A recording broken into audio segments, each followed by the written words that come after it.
नमस्कार। Indian modern history के एक नए चैप्टर में आपका स्वागत है।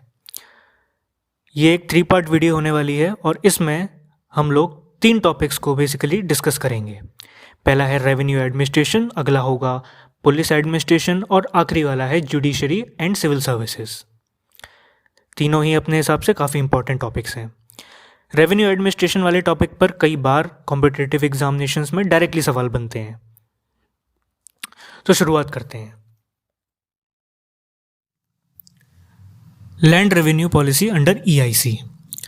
देखिए, बैटल ऑफ बक्सर यानी 1764 के बाद EIC को बंगाल, बिहार और उड़ीसा के दीवानी राइट्स मिल चुके थे। हिस्टोरिकली लैंड रेवेन्यू भारत में रेवेन्यू का एक बहुत बड़ा सोर्स रहा था, चाहे कोई भी एम्पायर हो। ये बाद में ब्रिटिशर्स भी जान गए थे, इसीलिए ये लोग भी लैंड रेवेन्यू कलेक्शन को इंक्रीज करना चाहते थे। वॉरेन हेस्टिंग्स यानी बंगाल का पहला गवर्नर जनरल, इसने तो इंडियंस को पूरी तरीके से रेवेन्यू कलेक्शन से ही हटा दिया। 1772 में वॉरेन हेस्टिंग्स ने एक नया सिस्टम इंट्रोड्यूस किया जिसका नाम था फार्मिंग सिस्टम। इस सिस्टम के तहत यूरोपियन डिस्ट्रिक्ट कलेक्टर को रेवेन्यू कलेक्शन की जिम्मेदारी दे दी गई। जमीन को 5 साल के लिए ऊंची बोली लगाने वाले को दे दिया जाता था, जो कि फर्दर रैयत यानी कि फार्मर से खेती करवाकर प्रॉफिट कमा लेते थे। ये सिस्टम ज़्यादा सक्सेसफुल रहा ही नहीं। फिर धीरे धीरे करके सिस्टम में थोड़ा थोड़ा परिवर्तन किया गया। इसके बाद जो अगले गवर्नर जनरल भारत में आए, लॉर्ड कॉर्नवालिस, उन्होंने काफ़ी रिफॉर्म्स करे। तो देखिए, बेसिकली लैंड रेवेन्यू सिस्टम जो हमको पढ़ने हैं वो ना 3 टाइप के हैं। पहला है परमानेंट सेटलमेंट, फिर है रैयतवारी सिस्टम और लास्ट है महलवारी सिस्टम। तीनों के तीनों सिस्टम भारत में 3 अलग अलग जगह पर लॉन्च हुए। धीरे धीरे करके एक ने दूसरे पर पकड़ जरूर बना ली थी, लेकिन तीनों के तीनों डिफरेंट एरियाज में लॉन्च हुए, डिपेंडिंग अपॉन कि वो एरिया क्या है और उसकी हिस्टोरिकल इंपॉर्टेंस क्या है, या फिर वहां पर कौन सा सिस्टम पहले से चल रहा था। तो शुरुआत करते हैं सबसे पहले हम लोग परमानेंट सेटलमेंट से। कॉर्नवालिस के कार्यकाल के दौरान ही परमानेंट सेटलमेंट लागू कर दिया गया था। कहाँ कहाँ लागू किया था ये भी इंपॉर्टेंट है। तो इसको बंगाल, बिहार, उड़ीसा, यूपी का बनारस डिवीजन और नॉर्दर्न कर्नाटक वाले रीजन में भी लागू किया गया। बेसिकली ये सारे रीजन उस वक्त बंगाल प्रेसिडेंसी के अंतर्गत आते थे। अब इस सिस्टम के अकॉर्डिंग हुआ क्या क्या था वो भी समझ लो। जमींदारी को, अब इस सिस्टम के अकॉर्डिंग क्या क्या हुआ था ये भी समझ लो। जमींदार को जमीन का मालिकाना हक दे दिया गया और उनके साथ 10 साल का सेटलमेंट कर लिया गया। किसान यानी कि पेजेंट्स अब सिर्फ एक किराएदार बन चुके थे। जमींदार एक तरीके का गवर्नमेंट एजेंट था। इसको गवर्नमेंट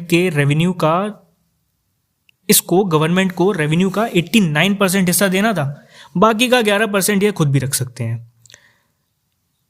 यानी कि जो ब्रिटिशर्स को रेवेन्यू जा रहा था वो 10/11 के रेशियो के हिसाब से जा रहा था। अब पढ़ते हैं क्या क्या कारण थे परमानेंट सेटलमेंट के इंट्रोडक्शन के, यानी इसको लॉन्च ही क्यों किया गया ऑन द फर्स्ट प्लेस। तो reasons for the introduction of permanent settlement. तो this insured fixed and stable income for government, यानी कि सरकार को अब एक फिक्स्ड रेवेन्यू आने लगा। ठीक है, अब इनको ज़्यादा चिंता करने की आवश्यकता नहीं थी।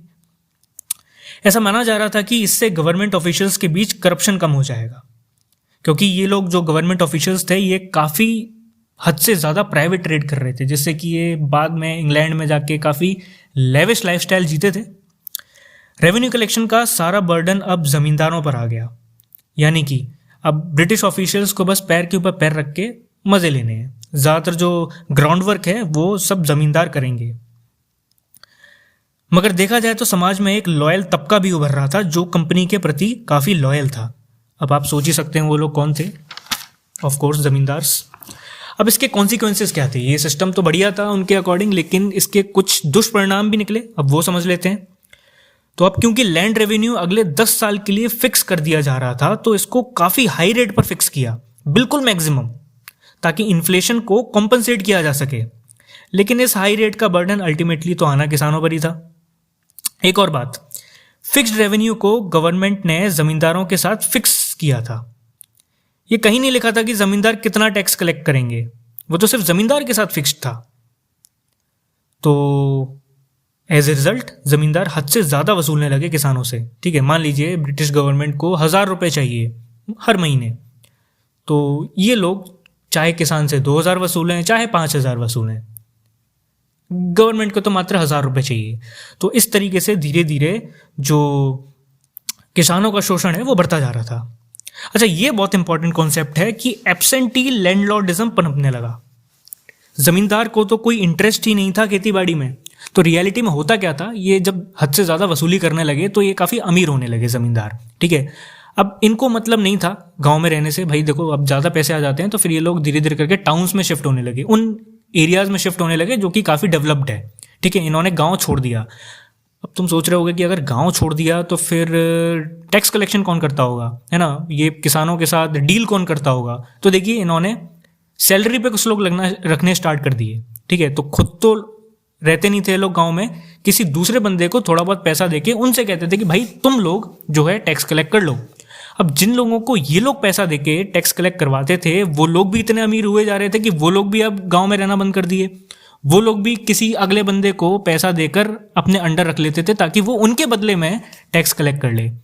तो ये एक तरीके की बहुत लंबी चेन चली आ रही थी, यानी ये मिडिल मैन की जो चेन थी इतनी बड़ी हो चुकी थी कि किसानों से इतना ज़्यादा अमाउंट में, कह सकते हो एक तरीके से एक्सटॉर्शन किया जा रहा था, इतना ज़्यादा अमाउंट में रेवेन्यू कलेक्ट करा जा रहा था उनसे कि उनके पास तो कुछ बचता ही नहीं था। और ये मिडिल मैन थे, वो बड़े मज़े से अपना जो है घर बार चला रहे थे। तो ये इसके कुछ नुकसान थे। अब आ जाते हैं रैयतवारी सिस्टम पर, या फिर इसको कई बार रेवतवारी सिस्टम भी कहते हैं। तो देखिए, रेवतवारी सिस्टम को मालाबार यानी कि आज का जो केरल राज्य है वहाँ पर, कोयम्बतूर, मद्रास और मदुरई में लागू किया गया था। यानी कि बेसिकली जो हमारा सदर्न पेनिनसुला का जो हिस्सा है, भारत का जो सदर्न रीजन है, ये वहाँ पर लागू किया गया। किसने लागू किया ये भी इंपॉर्टेंट है। तो थॉमस मुनरो, इन्होंने लागू किया इसको। धीरे धीरे करके सिस्टम को महाराष्ट्र, ईस्ट बंगाल, असम के कुछ राज्य और कुर्ग में भी लागू कर दिया गया। अब भाई देखो, जब अच्छा खासा permanent settlement system Bihar Bengal के रीजन में चल रहा था तो फिर साउथ में ये अलग सिस्टम लागू करने का क्या पॉइंट था, इसको भी समझ लेते हैं। तो what are the main reasons behind the adoption of this particular system. और ये सारे के सारे लैंड रेवेन्यू कलेक्शन सिस्टम है, तो ध्यान रखना है इनको। तो देखो, उन इलाकों में जहां पर परमानेंट सेटलमेंट लागू किया गया था वहां लैंड रेवेन्यू फिक्स्ड था, अगले 10 साल के लिए फिक्स ही कर दिया। अब समय के साथ साथ एग्रीकल्चरल प्राइसेस और एक्सपोर्ट तो बढ़ते चले गए, लेकिन गवर्नमेंट की इनकम तो नहीं बढ़ी ना। तो क्योंकि जो मिडिल मैन है यानी कि जमींदार, वो सरप्लस खा रहे थे, वो प्रॉफिट उड़ाए जा रहे थे, और गवर्नमेंट को अभी भी उतना ही मिल रहा था। मान लीजिए उन्होंने 10 साल पहले किसी ज़मीन के टुकड़े के लिए 500 रुपये फिक्स कर दिया रेट कि भाई देखो हमें हर महीने 500 रुपये चाहिए, तो अगले 10 साल तक ये उससे 500 रुपये ही वसूलेंगे। भले ही इन्फ्लेशन कितना भी आसमान छू जाए, कुछ भी हो जाए, अगले 10 साल तक ये 500 से 1 रुपये ज़्यादा नहीं ले सकते। लेकिन उसका नुकसान भी तो है ना, क्योंकि अगले 10 साल में महंगाई भी कितनी बढ़ जाएगी, है ना। तो उससे क्या होगा कि चीज़ों को बेचने पर ज़्यादा मिल जाएगा और जो टैक्स है वो कम देना पड़ेगा। तो अल्टीमेटली गवर्नमेंट का उसमें नुकसान था।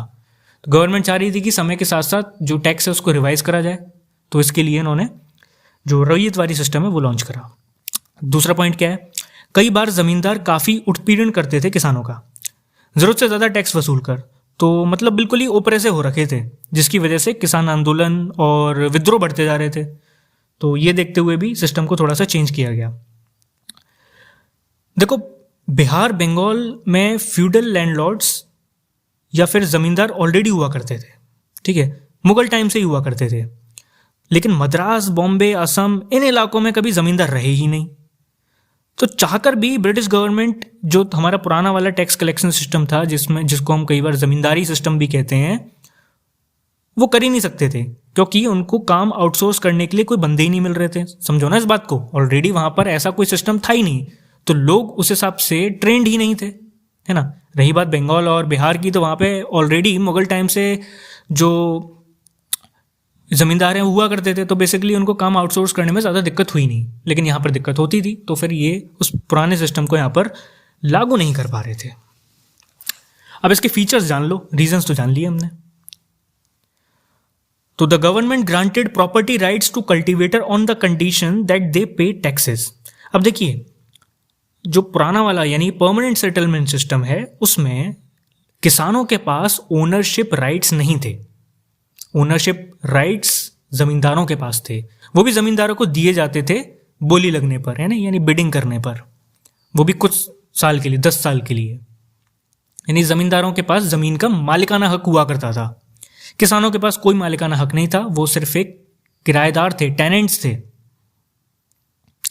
लेकिन इस रैयतवारी सिस्टम में गवर्नमेंट ने कल्टीवेटर्स को, यानी कि जो किसान हैं उन्हीं को ओनरशिप राइट दे रखे थे। लेकिन हाँ, एक कंडीशन ये थी कि जब तक ये लोग टैक्स देंगे तभी तक ये ओनर हैं उस जमीन के।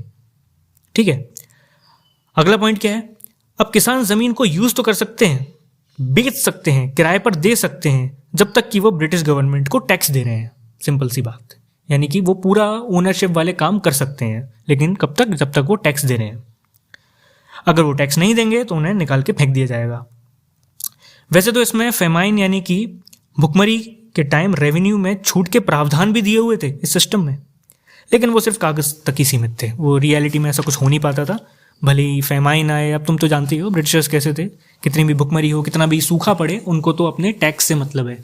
भले किसान के खेत में कुछ ना उग रहा हो, लेकिन उन्हें तो टैक्स चाहिए, चाहे किसान उधार लेके टैक्स दे, लेकिन देना जरूरी है, जिससे कि तुम तो जानती हो इंडेटेडनेस बढ़ती थी, गरीबी बढ़ती चली गई। तो कॉन्सिक्वेंसेस क्या थे, यही था सबसे पहला कि farmers had to pay revenue even during the drought and famines, यानी सूखे और भुखमरी के टाइम पर भी इनको टैक्स देना पड़ता था, और नहीं तो फिर इनको निकाल के फेंक दिया जाएगा, यानी कि ये लैंडलेस हो जाएंगे, ज़मीन नहीं रहेगी इनके पास। अब देखिए, भले ही रैयतवारी सिस्टम गवर्नमेंट और फार्मर्स के बीच डायरेक्टली डील करता हो, बट समय के साथ साथ लैंडलॉर्डिज्म और टेनेंसी भी बढ़ने लगी।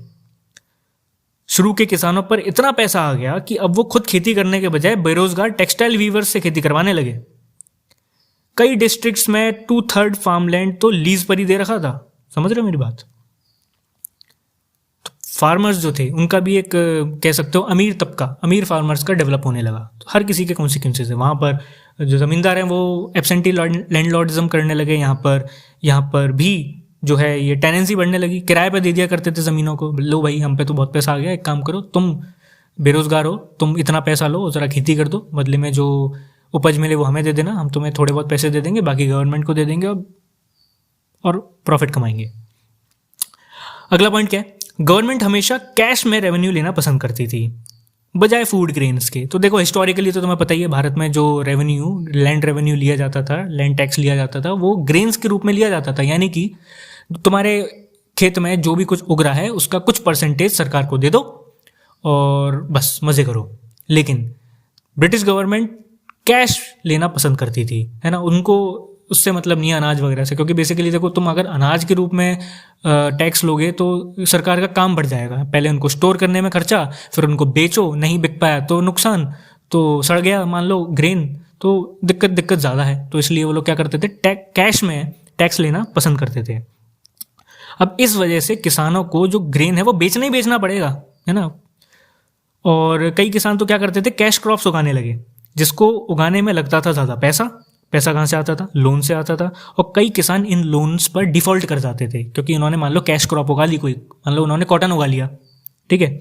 तो चलो मैं तुम्हें एक किस्सा बताता हूँ। तो अमेरिकन सिविल वॉर के बाद कॉटन का एक्सपोर्ट बहुत कम हो गया था, यानी किसानों की इनकम ख़त्म होने लगी, लेकिन गवर्नमेंट ने टैक्स कम नहीं किया, जिसकी वजह से भी कई किसान लोन पर डिफ़ॉल्ट कर गए और ज़मीन किसानों से लेकर मनी लेंडर्स को चली गई, है ना, क्योंकि देखो किसान जो हैं वो जब एक्सपोर्ट नहीं कर पा रहे तो पैसा कहाँ से लाएंगे, वो लोग लोन लेकर गवर्नमेंट को दे देंगे, लेकिन कब तक दोगे लोन, किससे लोगे, मनी लेंडर से लोगे। तो जब तुम लोन को वापस चुका नहीं पाओगे, क्योंकि अगले साल भी एक्सपोर्ट नहीं हो पाया, तो जब लोन ही नहीं चुका पाए तो फिर जो मनी लेंडर है, यानी जो पैसे दे रहा था तुमको, उसके हाथ में ज़मीन के ओनरशिप राइट्स चले गए, ठीक है। तो ये इस रैयतवारी सिस्टम के कॉन्सिक्वेंसेस थे। चलिए अब आ जाते हैं महलवारी सिस्टम पर, लास्ट सिस्टम है। तो ये किन किन इलाकों में लॉन्च किया गया, किस इलाकों में इम्प्लीमेंट करा, ये भी सुन लो। तो इसको गेंजेटिक वैली, NWFP यानी कि नॉर्थ वेस्ट फ्रंटियर प्रोविंस, यानी जो आज का पाकिस्तान है वो, कुछ सेंट्रल इंडिया के पार्ट्स और पंजाब वाले इलाके में लॉन्च करा गया। बेसिकली जो उत्तर भारत का रीजन है वहाँ पर इस महलवारी सिस्टम को लॉन्च करा। अब तुम्हारे मन में सवाल आ रहा होगा कि भैया इसको महलवारी सिस्टम क्यों कहते हैं, क्योंकि परमानेंट सेटलमेंट को परमानेंट सेटलमेंट इसलिए कहते थे क्योंकि वो 10 सालों के लिए सेटल कर दिया कॉर्नवालिस ने, अपनी जो है जान बचा ली। रैयतवारी सिस्टम को रैयतवारी इसलिए कहते थे क्योंकि रैयत यानी रेयोट का मतलब होता है किसान, और किसानों के को ओनरशिप राइट्स उसमें दे रखे थे, इस वजह से उसको रैयतवारी सिस्टम कह रहे थे। यहाँ पे महलवारी सिस्टम क्यों कह रहे हैं इसको, तो देखो बेटा, महल का मतलब होता है एस्टेट यानी कि जमीन, जिसमें होते हैं कई सारे गांव, ठीक है। तो इस सिस्टम में सेटलमेंट पूरे एस्टेट का कर दिया जाता है, जिसमें कई विलेज कम्युनिटी शामिल होती हैं। हालांकि ये सिस्टम इलाके में पहले भी रहता था, लेकिन ब्रिटिशर्स ने इसको अपने हिसाब से रिवाइज करके अप्लाई किया। अब देखना, इस सिस्टम के अकॉर्डिंग हर विलेज कम्युनिटी को सरकार के द्वारा दिया गया टैक्स का टारगेट आपस में बांटना होता था, ठीक है। तो मान लो एक गांव में 100 लोग रहते हैं, टैक्स मांगा गया उनसे 1 लाख रुपए, तो ये गांव वाले आपस में 1 लाख इकट्ठे करेंगे, तो हर किसी के हिस्से में कितने आएंगे, 1000 रुपए। मान लो गांव में 50 ही लोग होते, तो अब उनको कितना देना होगा, 2000 रुपए। तो ऐसे चलता था ये सिस्टम। लेकिन ओनरशिप राइट्स तो अभी भी हर किसान के पास ही थे, ठीक है। तो परमानेंट सेटलमेंट से इसमें अंतर यही है कि महलवारी सिस्टम में ओनरशिप राइट अभी भी किसान के पास है। गांव के ही रहने वाले किसी व्यक्ति को लंबरदार बना दिया गया, ठीक है। ये एक पोस्ट थी बेसिकली, जिसका काम था क्या करना, टैक्स कलेक्ट करके किसानों को, अंग्रेजों को दे देना, ठीक है। तो लंबरदार का काम क्या था कि गांव में जाकर जो तुम्हारा एस्टेट है यानी जो तुम्हारा महल है जिसमें कई सारे गांव शामिल हैं, उनमें जाकर हर किसी से टैक्स कलेक्ट करना और उठाकर ब्रिटिश गवर्नमेंट को दे देना। अच्छा, इस सिस्टम में ब्रिटिश गवर्नमेंट पीरियोडिकली टैक्स को रिवाइज करती रहती थी, यानी परमानेंट सेटलमेंट की तरह 10 साल के लिए टैक्स को फिक्स नहीं कर दिया गया। इसमें ये लोग समय के साथ साथ, महंगाई के बढ़ने के साथ साथ टैक्स को रिवाइज कर देते थे, बढ़ा देते थे। अब इसके कॉन्सिक्वेंसेस जान लो। तो देखो, पंजाब और नॉर्दर्न इंडिया का जो ज़मीन है वो काफ़ी फर्टाइल है।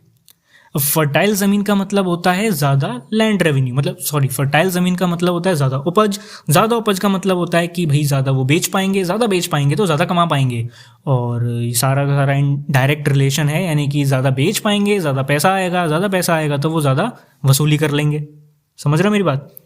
तो ऐसे में वो ज़्यादा से ज़्यादा पैसा निकलवाना चाहते थे किसानों से। तो लैंड रेवेन्यू इन इलाकों में 50 से 75% ऑफ द प्रोड्यूस हुआ करता था। समझ रहे हो? मान लीजिए कोई किसान फसल बेच के 1 लाख रुपए कमा रहा है, तो 1 लाख का कभी कभी 50,000 या फिर 75,000 तो सिर्फ और सिर्फ टैक्स के नाम पे दे दिया करता था ब्रिटिश गवर्नमेंट को, ठीक है। सरकार लूट रही थी बुरी तरीके से। As generations passed, fathers divided land among sons. जब जैसे जैसे जनरेशन गुजरी, पिताओं ने जो अपनी ज़मीनें हैं वो टुकड़े करके अपने बेटों में बांट दिए, ठीक है, जिसकी वजह से हो गया फ्रेगमेंटेशन, ठीक है। तो ज़मीन के टुकड़े इतने सारे हो गए कि इतनी छोटे छोटे ज़मीन के टुकड़े बचे लोगों के पास कि उसमें प्रोडक्टिविटी ही कम हो गई। अब जब कम प्रोडक्टिविटी होगी तो फिर कम उपज होगी, कम बेच पाओगे तो कम पैसा मिलेगा। अब गवर्नमेंट ने तो अपना फिक्स कर दिया है ना, उनको तो उतना ही चाहिए पैसा। तो ऐसे में उनको नहीं मतलब तुम उनको पैसा ला के दो, तो ऐसे में वो लोग क्या करते थे, फिर से मनी लेंडर्स के पास जाते थे, उनसे पैसा उधार लेते थे और सरकार को टैक्स भरते थे। अब वो पैसा उधार एक लिमिट तक ही तो ले पाएंगे, ज़्यादा होगा तो जो मनी लेंडर हैं उनके हाथ में फिर ज़मीन चली जाया करती थी।